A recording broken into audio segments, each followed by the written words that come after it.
Something major has just unfolded. A massive turnaround in the narrative involving Simon Ekpa and Nnamdi Kanu. For some time now, Simon Ekpa, the self-acclaimed Prime Minister of the so-called Biafra Republic government in exile, BAGIE, and a figure linked with the separatist agitation in the southeast of Nigeria, has positioned himself in ways that seem to diverge from what Nnamdi Kanu and his movement, Indigenous People of Biafra, IPOB, have long championed. According to public records, IPOB itself has repeatedly distanced itself from Ekpa, saying he has never been a member or official of the organization. So when we hear what Simon Ekpa just said about Nnamdi Kanu, it raises the question. What changed? What prompted a reversal or a shift in the tone, the posture, or the message? Here's what we know so far. Ekpa has been convicted in Finland by the District Court of Päijät-Häme on charges including participation in a terrorist organization, incitement to commit crimes for terrorist purposes, tax fraud, and professional misconduct. Meanwhile, IPOB has made clear that Ekpa is not their man, that he is acting independently. Indeed, they labeled his actions and his claimed Biafra government in exile as separate from theirs. Now, where this gets interesting is the reported turnaround. Something has changed in what Ekpa is saying, which may have implications for the wider separatist movement and for Kanu's position. Although the exact detailed remark is not yet publicly laid out in full, the shift is clear from pieces of commentary. For instance, some public figures are using Ekpa's arrest and conviction to argue that Kanu should be released, highlighting that actions by Ekpa do not reflect Kanu's style or approach. What this means for you, me, and for Nigeria's socio-political scene. First, it intensifies the divisions within the secessionist or self-determination agitations. When someone who claimed alignment shifts or is convicted, it undermines the coherence of the movement. Second, the government and security agencies may use this as leverage, pointing out that Ekpa's actions and Kanu's camp are not the same, possibly trying to weaken Kanu's support by distancing him from those deemed violent. Third, for the ordinary person, this means confusion, but also clarity. If your support was for Kanu and IPOB's stated methods, you now have to reassess whether actions by Ekpa reflect that or not. Let's talk about the wider context. Nnamdi Kanu has been in detention, facing serious charges for his role in the Biafra agitation and secession talk. His legal team insists he is being persecuted. His camp says he has always been about peaceful self-determination. Meanwhile, the southeast region has suffered under repeated disruptions. Sit-at-homes, curfews, violence. Many of these orders or calls have been tied to Ekpa's faction more than Kanu's. So when Ekpa says something about Kanu that shocks, could it be a concession, a distancing, a confession, a new alliance? We don't yet have the full transcript, but what's on record suggests that Ekpa's positioning is shifting, and that could reshape how the public sees Kanu's movement. Here are a few scenarios you should be aware of. Ekpa publicly disowns certain tactics. If Ekpa has said something like, "I will no longer act in this way," or "these methods were wrong," and thereby indirectly reflects on Kanu or IPOB, that could give Kanu's people room to say, "See, we were right all along." Ekpa aligns himself differently. If he said something positive about Kanu or that his movement has greater legitimacy, that could boost Kanu. Ekpa admits responsibility for unrest. If he has admitted or hinted that some of the violent tactics were his, not Kanu's, that could weaken the case against Kanu or separate him from blame. Ekpa's fall from grace story, his conviction in Finland could be leveraged by Kanu's camp to claim, "Look, this guy was a false messenger, we told you so," which may strengthen Kanu's narrative. For the viewer, why should you care? Because the Southeast stability affects many things: economic activity, security, elections, national unity. A change in this dynamic could mean fewer sit-at-homes, fewer disruptions, or conversely, it could mean new tensions. If Kanu's side gains moral high ground, the government may have to respond differently. If Ekpa's faction weakens, there's space for new leadership or approach. Now, I want you to think with me, if you are living in the southeast and you've been hit by regular lockdowns or curfews tied to sit-at-home calls, what does this change mean for you? Does it mean relief? Does it mean you have to reevaluate which group you support?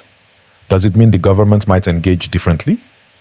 Now, reports filtering in from multiple sources show that Simon Ekpa has been making statements acknowledging that Nnamdi Kanu remains the central figure of the Biafra struggle and that his own actions were misunderstood or taken out of context.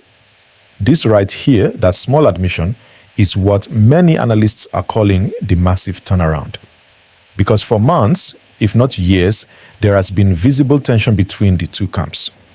Remember, Kanu's loyalists always said Simon Ekpa was dividing the movement and using Kanu's name to push a different agenda. IPOB even came out several times, saying clearly, "We do not recognize Simon Ekpa." But now, Ekpa is the one reportedly saying things like, no one can take away what Nnamdi Kanu started, and that he has always stood for the freedom and justice that Kanu represents. You see how that sounds different? This is why everyone is calling it a massive turnaround. Because whether intentional or strategic, Ekpa is now indirectly placing himself back under Kanu's umbrella, something he avoided for a long time. Let's also not forget the political angle here. As 2025 winds down and politicians are already preparing for 2026 elections, the Southeast is under the spotlight. Any statement from Simon Ekpa or Nnamdi Kanu can shift the mood of the region. So when Ekpa starts talking in a softer tone about Kanu, analysts believe he's trying to reposition himself politically, maybe to stay relevant, maybe to rebuild his image after the conviction in Finland. Meanwhile, the calls for Nnamdi Kanu's release have been getting louder. Even some politicians from the southeast have started saying, look, it's time to end this issue once and for all. They argue that peace won't truly return until Kanu is either released or his case is properly resolved. And that's why what Ekpa says now matters. Because if he, the man whose group has often been blamed for sit-at-homes and unrest, begins to speak in support of Kanu or in favor of peace, it could change the atmosphere across the entire region. But you know, Nigerians, we love gist and we love reading between the lines. Some people are saying Simon Ekpa might just be trying to soften his tone to win back sympathy after everything that's happened.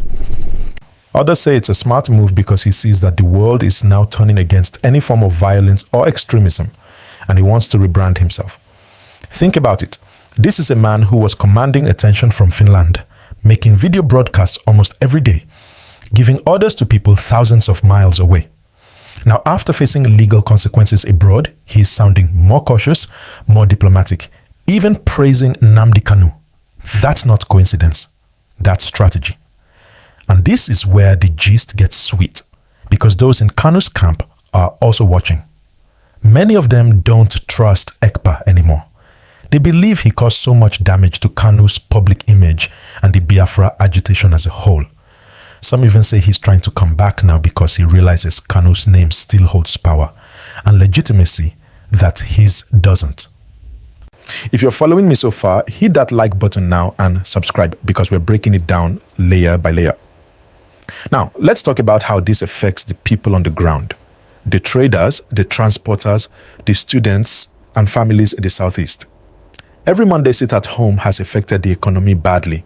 Many markets, like the one in Onitsha, have lost millions weekly. Transport companies reduced routes on Mondays. Schools were forced to reschedule. All this came mostly from Simon Ekpa's call for sit-at-home, not from Nnamdi Kanu directly. So if Ekpa is now changing tone, saying positive things about Kanu, and if that change leads to less tension or even a softening of those lockdown orders, then maybe, just maybe, this could mark a new chapter of peace and progress for the Southeast. But again, there's a big question. Can people trust him again?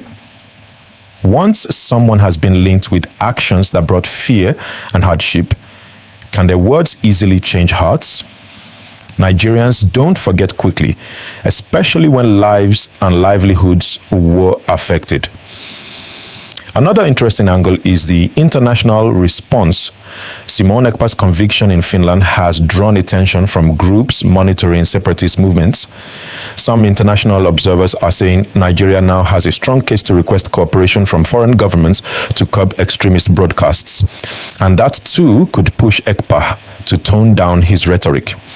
Let's not forget, even Finland made it clear that they do not support any activities that promote violence or instability in another country. So now he's being watched. That could also explain why his latest statements about Nnamdi Kanu are sounding milder, more respectful, even conciliatory. At the same time, Nnamdi Kanu's legal team has been pushing for his release on health grounds and citing the human rights concerns raised by international organizations.